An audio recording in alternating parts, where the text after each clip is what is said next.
So you have a disability. Life's not worth living. You can't do many of the things most of us take for granted. People take advantage of you. They make fun. There are no jobs for you, no romance, and no adventure. Life isn't worth living. Or is it? In 1997, the community of London, Ontario lost two very special people. People who lived life to the fullest, held responsible jobs, in many tangible ways contributed to their community, inspired their peers, knew how to laugh, love, and kick butt. People who just happened to have disabilities.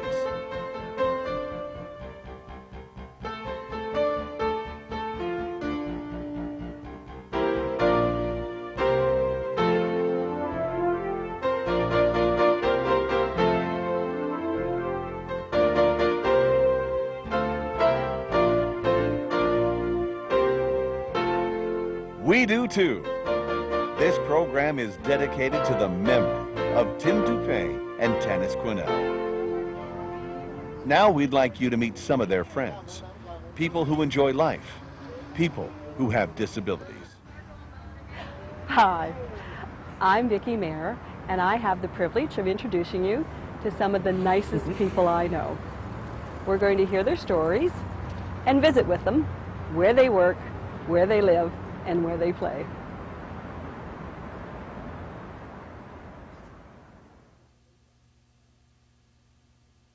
Damon, why don't you start off and just talk a little bit about you and perhaps how you met Ruth? You were telling me earlier about that process. Well, it started back in about October of '92. There was a arrest. Damon and Ruth met at summer camp. Damon was a participant and Ruth was a member of the staff. They became phone buddies, then friends, and then the very devoted couple you see today. Like all new couples, they had things to work out, and maybe a little extra. Yeah, I was kind of wondering, well, do I dare go out with this girl, or what do I do? I knew what I wanted from the start, but she was kind of a little apprehensive as to whether she could handle me, because, you know, looking after me is looking after like 6 kids. She waited an hour and a half for me for stating, and not very many girls would wait for someone they love so much for an hour and a half, disability or no disability. Well, that's been great. It's a few hairy moments along the way, but we've come together finally and started living together, and it's working out. This is how you play bocce ball. Another love of Damon's life is bocce ball. And on the day we arrived, he and Ruth had just returned from the Ontario Winter Games. Well, we got 2 third-place gold medals, and I don't know if you just want to bring them over here to the camera. We got 2 third-place gold medals, and we got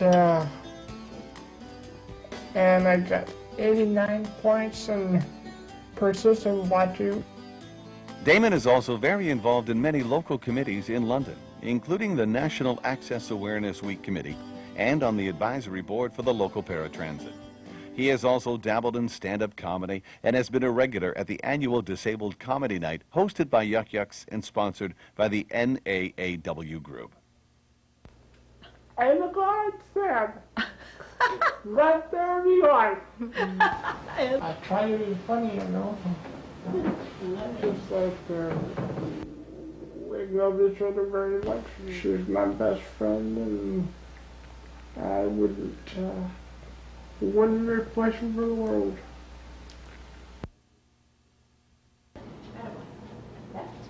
Teresa. Yes. Morning. Teresa Eaton. This afternoon, I know that we're going to be spending some time in your home meeting your family, but this morning we arranged to meet here and you promised that you'd give us a tour of your office and talk about what you do for a living. Yes. Okay, you want to lead on? Sure. Good stuff. Oh boy. It's okay. No, left. Left. Oh boy. Okay. I guess I'm a visually impaired person.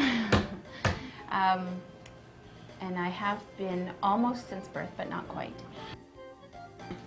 I was born with, or developed shortly after birth, retinoblastoma, which is cancer of the eye retina. And that led to a series of treatments of radiation and chemotherapy. And by the age of 3, I had no vision left.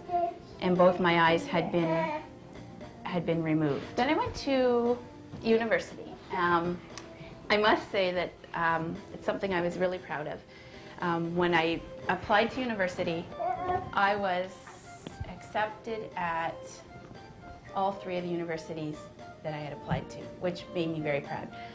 But I chose, of course, the one to go in my home city. I ended up graduating with a BA in sociology. I had a graduation party from Saunders, and I had some of my friends, but the majority of my friends that were going to go there were blind and from out of the city. And a friend of mine that I did ask from Saunders, she lived across the street from Chad, so she brought Chad along because she didn't want to be at the party with all these blind people. We just, about a year later, I went on to Quebec to a French immersion school for the summer, and when I came back, then we just sort of started dating, and then he went off to Waterloo University. What did you take at Waterloo, Chad? Computer science. Computer science, okay. And you had a long-distance relationship for a while, or? Yeah. Yeah? Yeah. And then? Then we got married in '94. I've been at the ministry now for almost 5 years, and it's been a learning experience for myself, but I know it's been a learning experience for the staff that I have to work with as well. And it's nice to be able to go to a job and not have to justify my visual impairment or justify my abilities, because a lot of my work is done over the telephone. I've been knitting since I was about 8 years old, so I like to knit, and that I need to do when the children are sleeping. Most of my hobbies are done when the children are sleeping. I've recently taken up quilting, and I do a bit of sewing from time to time, outside of the normal household repair sewing that has to be done. But yeah, quilting and knitting are the big things. I do a little bit of crochet as time permits. But where's the frog? I know it. Well, look.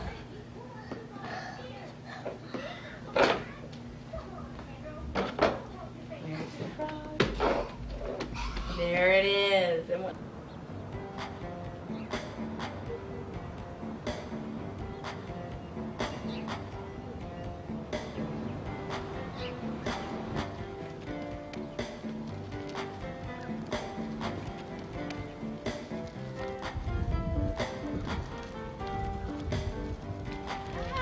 Well, hello there. Hi. I'm terrific. How are you doing? I want to introduce Dory Colbert, one of the busiest ladies. I know. Okay. We caught you going out, didn't we? So, where are you off to?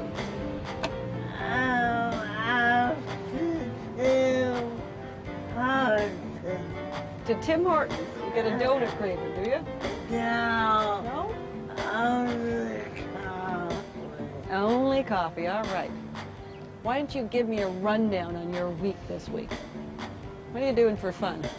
Yeah, for fun. You don't have fun?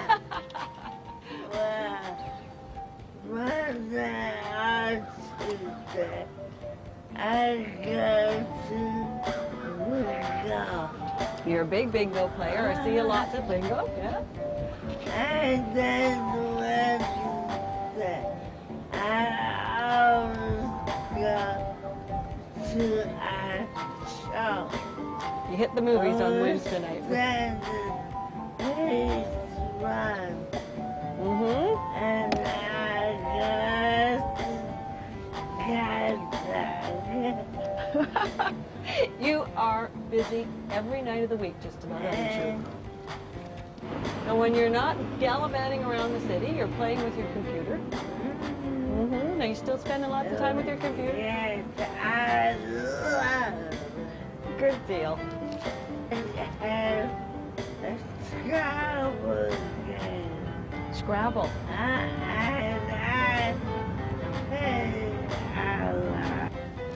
I like Scrabble, too. Well, listen, you. I won't hold you up until morning. Okay, you have a great time, and we'll catch you at bingo, all right? Okay.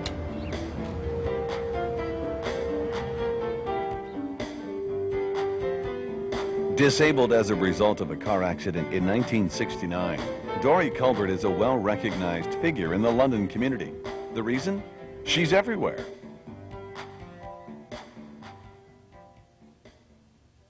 Hi. Today we're visiting a friend of mine, Avril Rinn, at her home, and Avril and I have known each other for a long time, but she's going to, for the camera, talk a little bit about her early childhood, her identification of her disabilities, and some of the events that happened in her life. Hi, Ed. Hi, Vicki.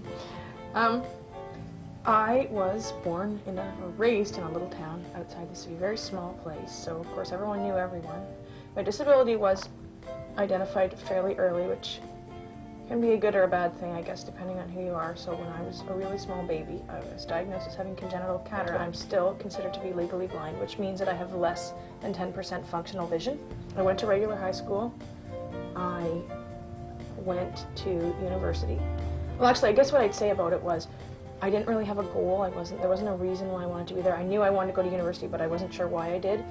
And I decided, well, I mean, I didn't decide anything. I had no reason to be there. I was just taking courses, it seemed like. And everybody, for anything you're going to do in your life, there has to be a reason why, or you're not going to take it very seriously. I was really, really lucky to have two active grandparents in my life until I was a teenager, and they really added to the kind of experiences that I got to have. And one of the things my grandpa loved to do is go to little town fairs. He went to every little fair in every little community all over southwestern Ontario, it seemed like. And I always went too. I went wherever he went. We did all kinds of things together. But anyway, I remember it was funny, you'd go to those kind of events. And I come from an environment, my little town, where not very many people come and not very many people go. So everyone knows you and they know about you, and they don't need to have an explanation of who you are or what your disability is. But I remember going with my grandpa to the different events and having as I'm kind of going off to play, hearing people going, "Is that her? Is that the one? Is that the one that's blind? Is that the one?" My parents are wonderful people and were sometimes a little overprotective. I had to argue really hard to be allowed to get a bike. I had to, spend a lot of time convincing them that I could cross the road by myself. All those kind of things that parents protect you from. But I mean, the rest of my childhood was very normal. I did all the same things everyone else did. In retrospect, looking at those things, I know you to be a very assertive person, and when you put your mind to it, you get it. It's probably where you got your initial training in that area, right? Oh yeah, that's right. For sure, if you want something badly enough, and a lot of times as a person with a disability, people who don't have disabilities get to just go and do things. But when you have a disability, you not only have to work out what you want to do, how you're going to do it, then you have to go through that other step of actually convincing all the people in your life who love you and want to take care of you that you should be allowed to take that risk and do that thing, and that you have worked out how you're going to manage it. Avril lives a busy, independent life, working full-time as a computer instructor, life skills coach, computer technician. Avril has been employed for 9 years, a job that is very demanding. A job that not only allows, but also expects her to continually be broadening her horizons and developing new expertise. She owns her own home, which she shares with 2 antisocial cats, is a voracious reader and gardener, enjoys evenings with her friends and travel. Diane and Frank Robitaille don't consider their deafness a disability. They share a different culture. The essential link to deaf culture among the deaf community is American Sign Language. This community shares a common sense of pride in their culture and language. Diane and Frank's story is really unremarkable. They both finished post-secondary education, have good jobs, enjoy time spent with their child, family, and friends, as well as travel and sports.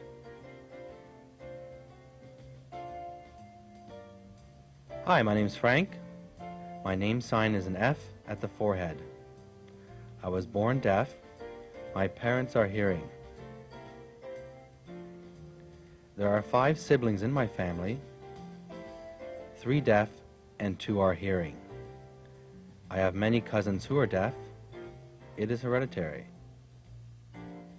I went to Milton School, graduated, and then went to Madonna College for 1 year. I then transferred to Gallaudet University,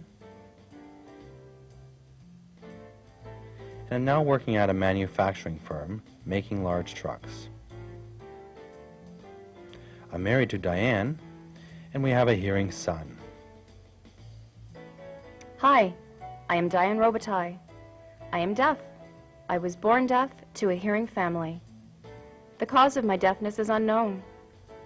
I went to Milton School and then transferred to Robart School. I then went to Gallaudet University and to Western Maryland College. I am presently a counselor at the Canadian Hearing Society and have been for 10 years. I married Frank Robitaille in May 1997. We have a hearing son who is 16 months old. I enjoy traveling and sewing and playing with my son. I love cooking.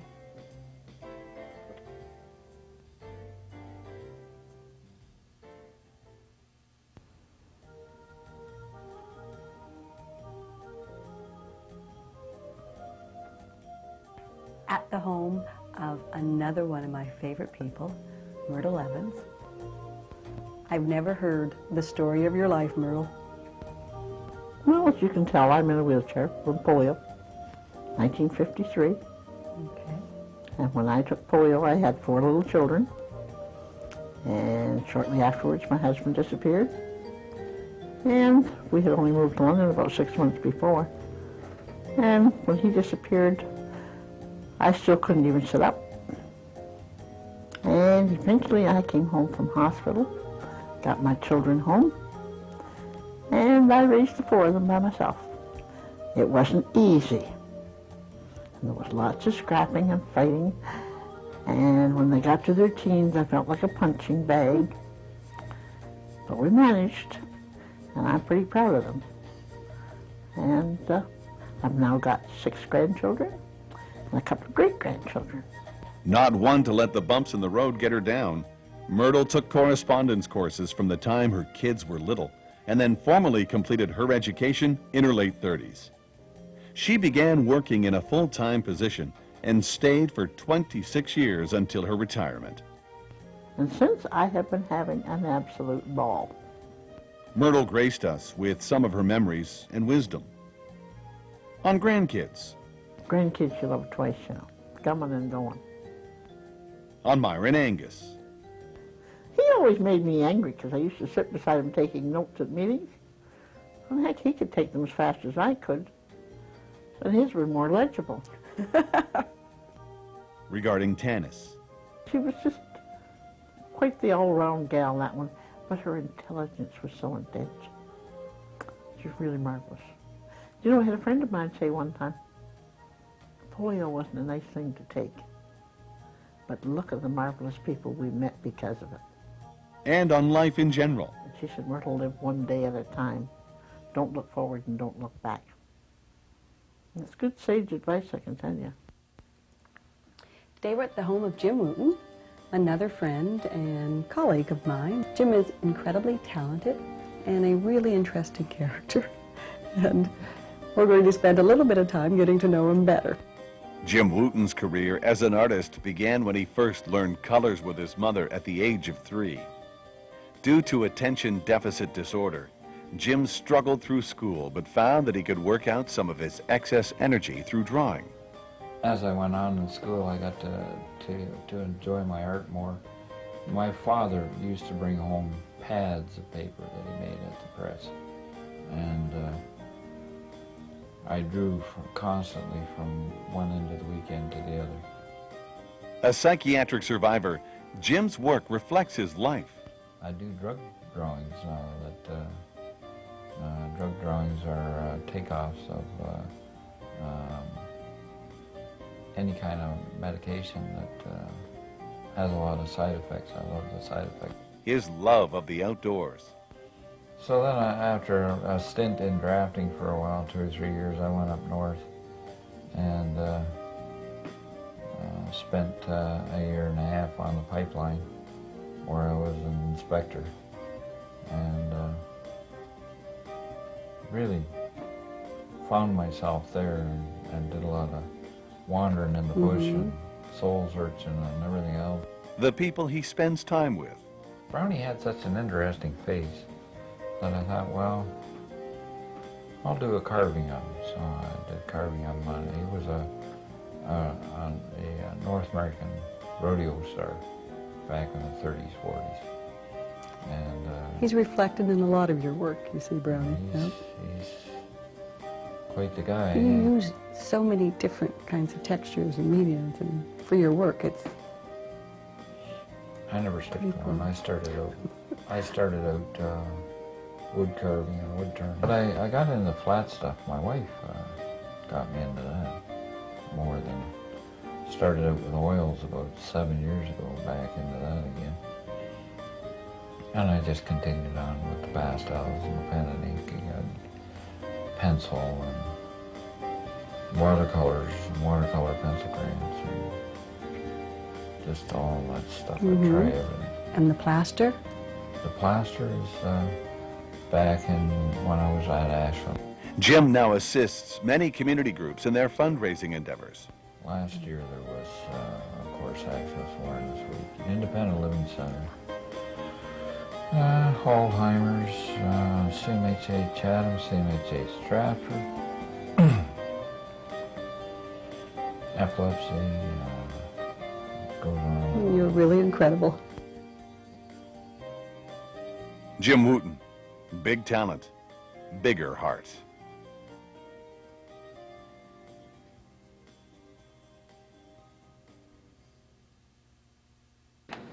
Now, see, I found it very slow, very frustrating to learn Braille. I can remember, dragging my finger over the dots, and they'd go numb, of course. Then the first time I thought I was actually reading a good book, it turned out I was reading a hunk of sandpaper. True Grit. I was banned from Beaver Lumber. It's like, get the blind guy out, we're not a library. But the one thing I don't like is when I play golf, and if you're a new golfer, you may have experienced this, the people you play with become pros. They all want to tell you what you're doing wrong. I get that constantly. It's your stance, it's your grip. Just once I wish they'd look at me and go, there's the problem, you're blind. You can't see the ball, how do you expect to hit the damn thing?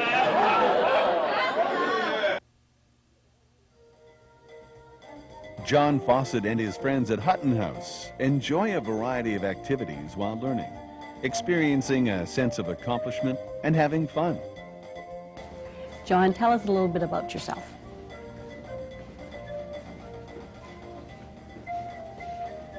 When I was 7, I got run over by a truck, and I had brain damage severely, and I was in the hospital for quite a amount of time. When I was 19, I got burned into a house fire.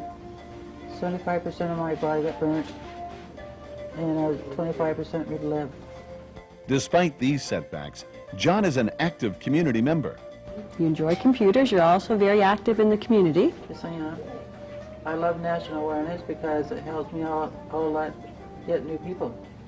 And your other responsibility in the community? Is People's Affairs. People's Affairs is advocacy Access disabled group helping get real jobs in the community.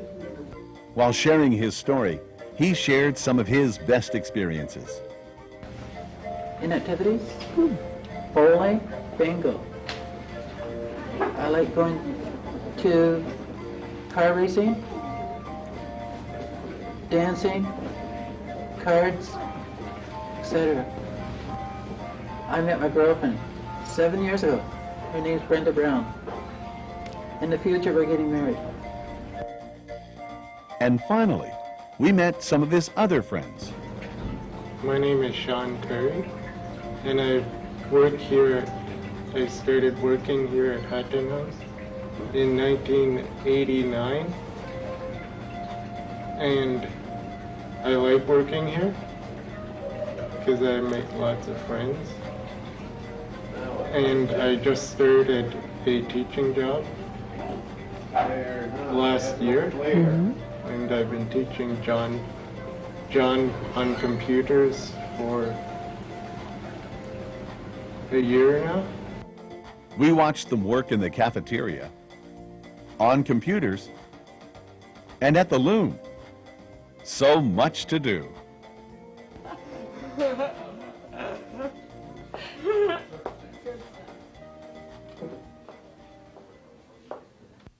All right. Michael, you're going to start and you're going to talk about yourself a little bit. We've already agreed upon this, so why don't we hear a little bit of the Michael Lewis story? That's right. The emphasis was on a little bit. I went blind when I was 6 years old, which is not necessarily a big deal, although it was a major turning point in my life. I had a disease called retinoblastoma. I went to this specialized school. They have a couple of them similar up here in Ontario and other provinces in Canada. And I'm really glad that I did. They tried to, at least in my case, they tried very hard to to let me learn from my mistakes without getting myself killed in the process. That's something that I'm a big advocate of. When I was 8, I started taking music lessons, piano lessons specifically. And that's where all the trouble began. I went to university. I was an okay student when I bothered to apply myself, which was relatively rarely. Because at the same time this was all going on, the war in Vietnam was happening in the States. And I had become very politically active on the left. I'd also gotten deeply involved in the folk music movement and became an amateur, what amounted to a full-time amateur performer.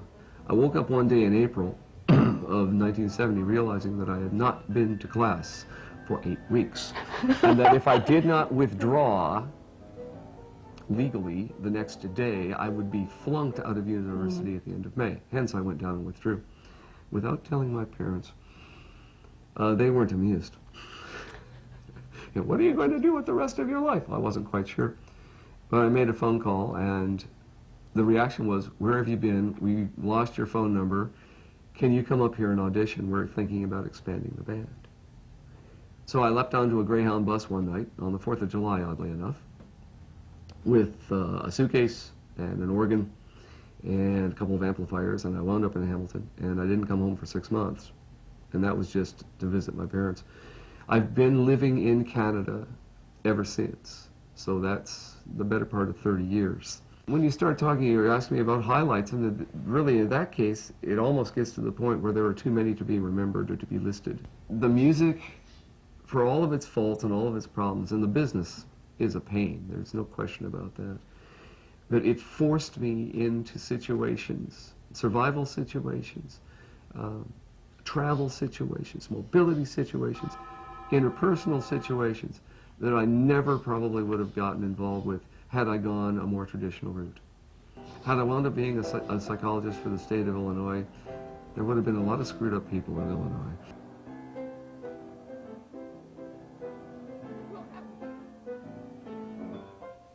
Michael Lewis, husband, father, musician. He now supplements his income from music doing computer transcriptions. He spends a lot of time at home on the internet and gives his time and his opinions to many local initiatives.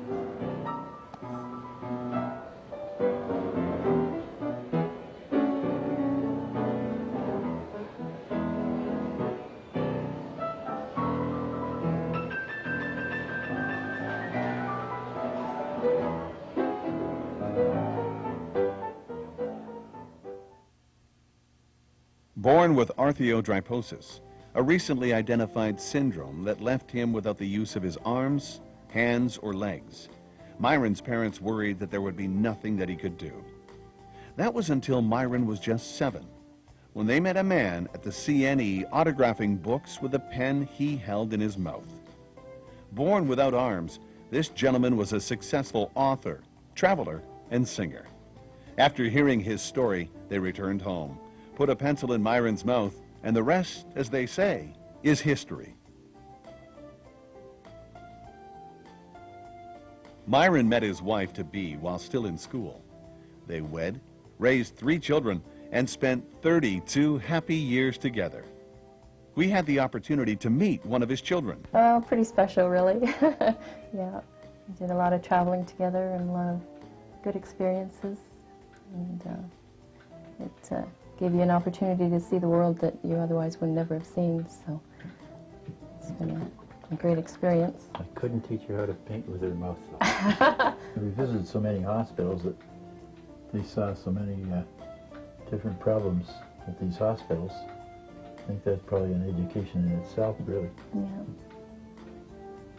Because some people are there that shouldn't be there.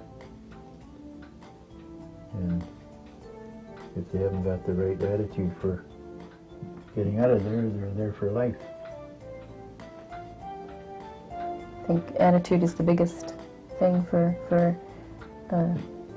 anybody to overcome, and especially disabled people. They have to know their limitations and be able to live with that, and that's not always easy. So the greatest part about, I suppose, having a disabled father is knowing that limitations can't stop you. And Myron is graced by the presence of many beautiful women. Margaret is my assistant and helper and everything now because Teresa's out in the business world. So that is Margaret. Beautiful Margaret. Accompanied by Margaret, Myron's days are spent in his office, answering letters from friends and fans, visiting with or talking to friends on the phone, exploring the countryside, and of course, painting. Myron has met and been hosted by politicians, artists, and world leaders around the globe. But as Margaret says, I think his favorite person to be around is ladies anyway.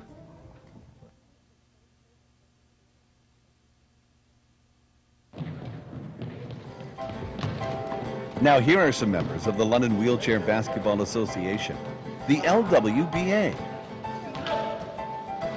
Rules, this sport provides these athletes an excellent outlet both physically and psychologically.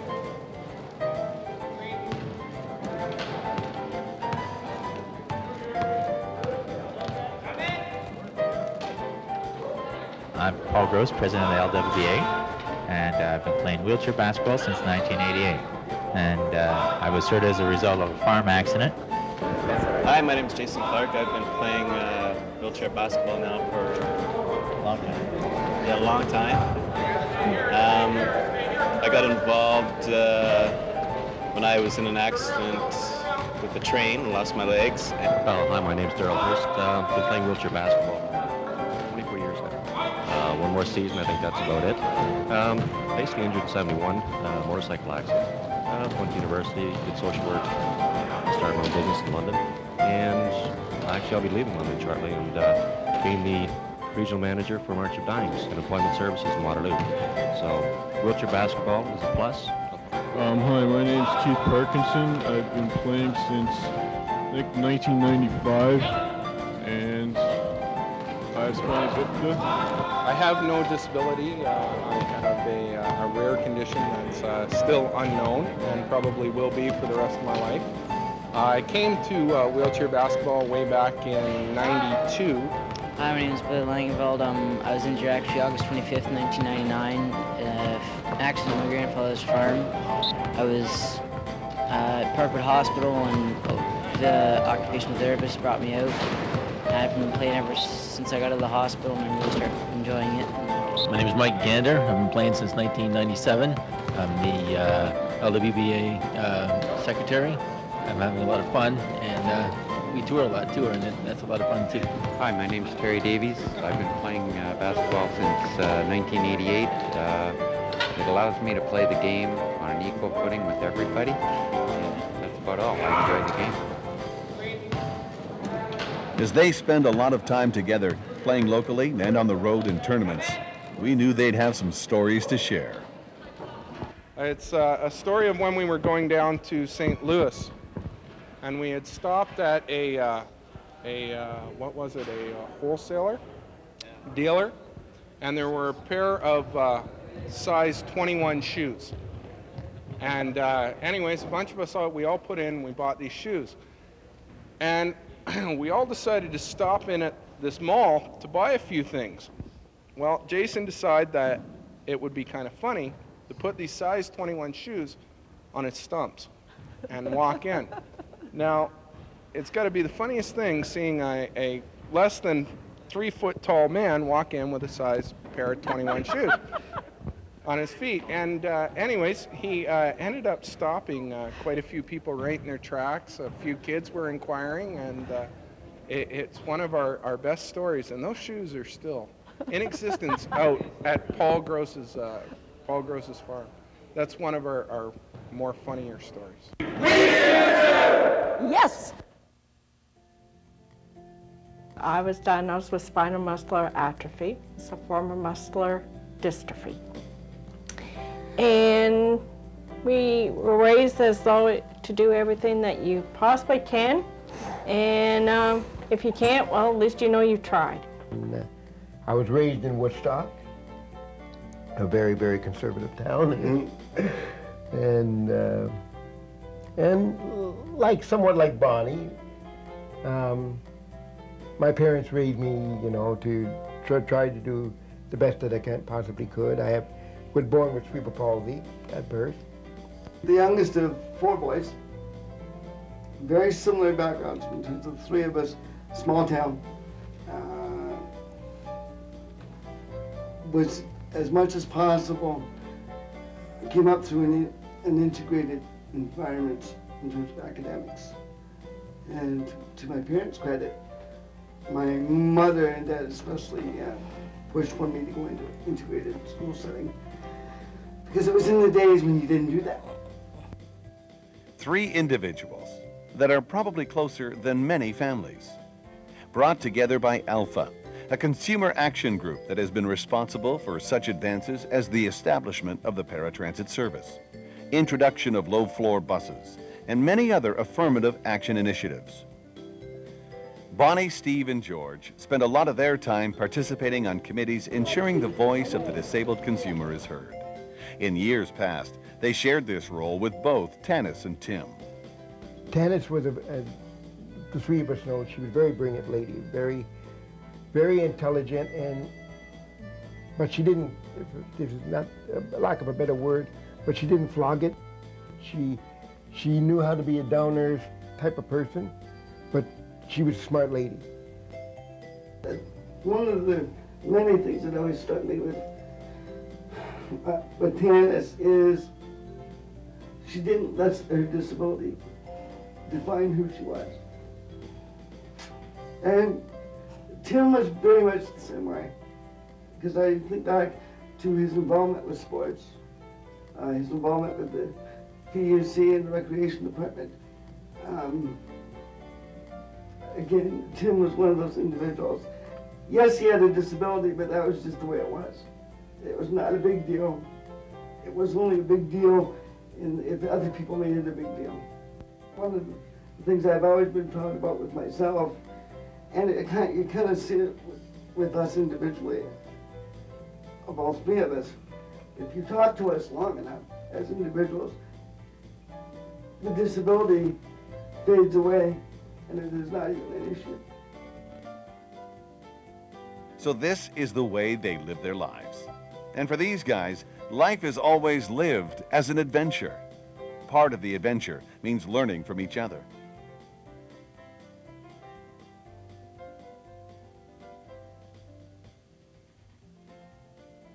Bonnie was hearing that I was going all over these places, and she said, well, how do you get over the railway tracks? Well, I said, I'll take you out one Sunday afternoon on a sunny day, and I'll show you how. I said, you just can't tell. But I said, the short version of it, you take a deep breath, and just put your chair in high gear and run the rail. Another home the crew had the privilege of visiting was that of Linda Murray, Tim's wife. Tim and Linda met in the summer of '88 when they both were working at the Long Woods Road Conservation Area. They began dating that December and married in 1992. Linda shared some of her memories of their life together. We went to the Dominican, I believe, in '93, and to Texas, and we like to travel. And that was when we were in the Dominican, and Tim decided that he was going to go out on the dance floor, and this couple that we had met, the one girl just grabbed him and started leading him in the conga line. It was quite comical, and all these people got in, and you had to make sure that Tim didn't run over their feet as they were moving through the line. Tim loved to fish. Every year we would go up with friends to, Tim's family had went to this cottage for numerous years, and we went up there for 2 weeks. And Tim lived his whole year to get back to the cottage to go fishing because he could fish all day and then visit with people in the evening and socialize. That was the last summer that before Tim died, he had just come back from the cottage, and we had all piled out to help them get in it was quite a process for these fisher people to get out to the boats, to get out to go fishing, and we'd help them carry all their equipment down. And we got on the dock, and there was probably about 6 of us out on the dock, and the dock busted, and Tim was half in the boat and half out of the boat, and people were all over in the water. I'm sure... Tim included. Oh yeah, I'm sure if I hadn't have been one of the participants in the water that it would have been hysterical to watch it. It was a very funny experience. He was quite an athlete too. He played a sport that he loved called wheelchair rugby, and he played hockey on Sunday afternoons with a bunch of his pals. They rented a gym, and he was the goalie. Loved to watch any sport that was on TV. Coached baseball. He was quite the sports guy. All of my memories are just wonderful. Tim filled my life with a sense of adventure. Every day was a new day. You never quite know what to expect. He is the love of my life and always will be. Inspired me to be who I am and always gave me the courage and strength to do whatever I wanted to do. He was the light of my life. Tim certainly echoed other people's thoughts, but much better when he said that he was really tired of people telling him that if he thought positive and he believed hard enough, he could get out of that chair or he could overcome that chair. And he loved that chair, and it was part of who he was, and he loved his life. It was funny, after Tim passed away, someone said to me that Tim comes to them in their dreams and he's doing really well, and he's not in the chair anymore, and I thought, well, then it can't be Tim. That's just so much a part of who he was.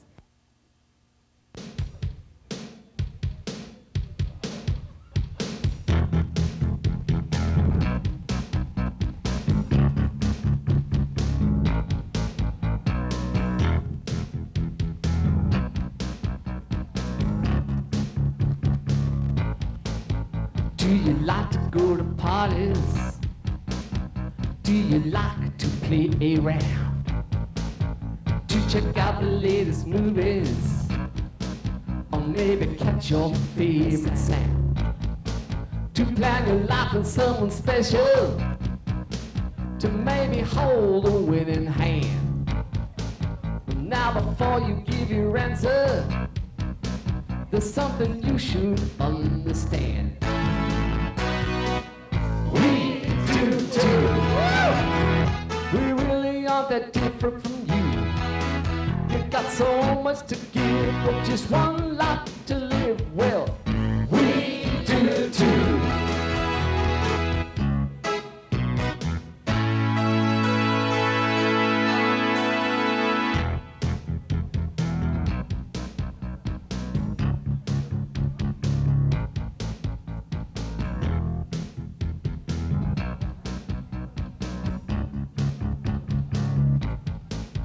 Do you like to go out dancing? or maybe shoot a game of hoops. To play it safe or take some chances, alone or out in groups. To go rolling by the river, or slip and slide in the snow. Well, now before you give your answer, there's something you all want to know. We do too. We really are that different from you. You want your time in the sun to kick back and have fun. Well, we do too. Bingo board, video control, and rocking on a carnival ride. Throwing down the dice to flying down the ice. Don't you see that we are more or less the same inside?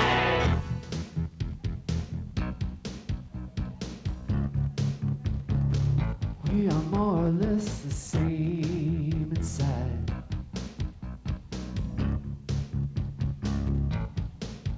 Do you like to take your lover on those magic carpet trips? Do you feel the passion move you at the meeting of your lips? Do you climb up to the sweet space? Do you get completely halfway? Well, before you give your answer, there's something you all ought to see. We do too. We're really not that different from you. You want the time in the sun to kick back and have fun. Well, we do too. We do too. We're really not that different from you. You got so much you can give, but just one life to live. Well, we do too. Yeah. We do too. Yeah, yeah, yeah, yeah, yeah. We do too.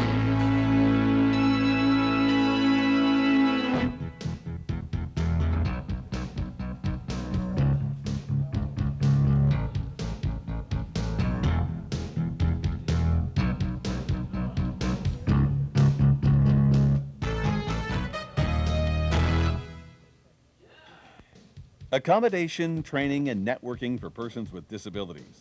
The local National Access Awareness Committee and Take 3 Film Productions would like to thank the family and friends of Tanis Quinnell and Tim Dupy. May their spirit continue to inspire us all.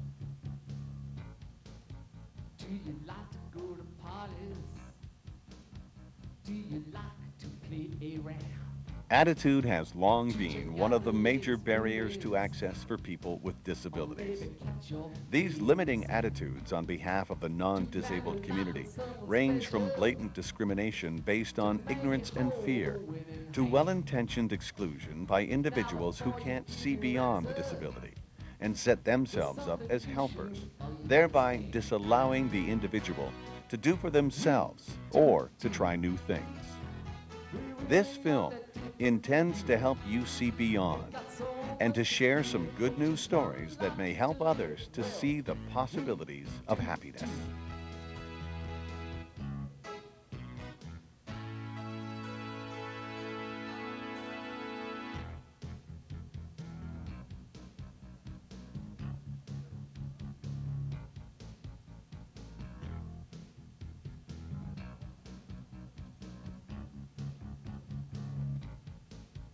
Do you like to go out dancing, or maybe shoot a game of hoops?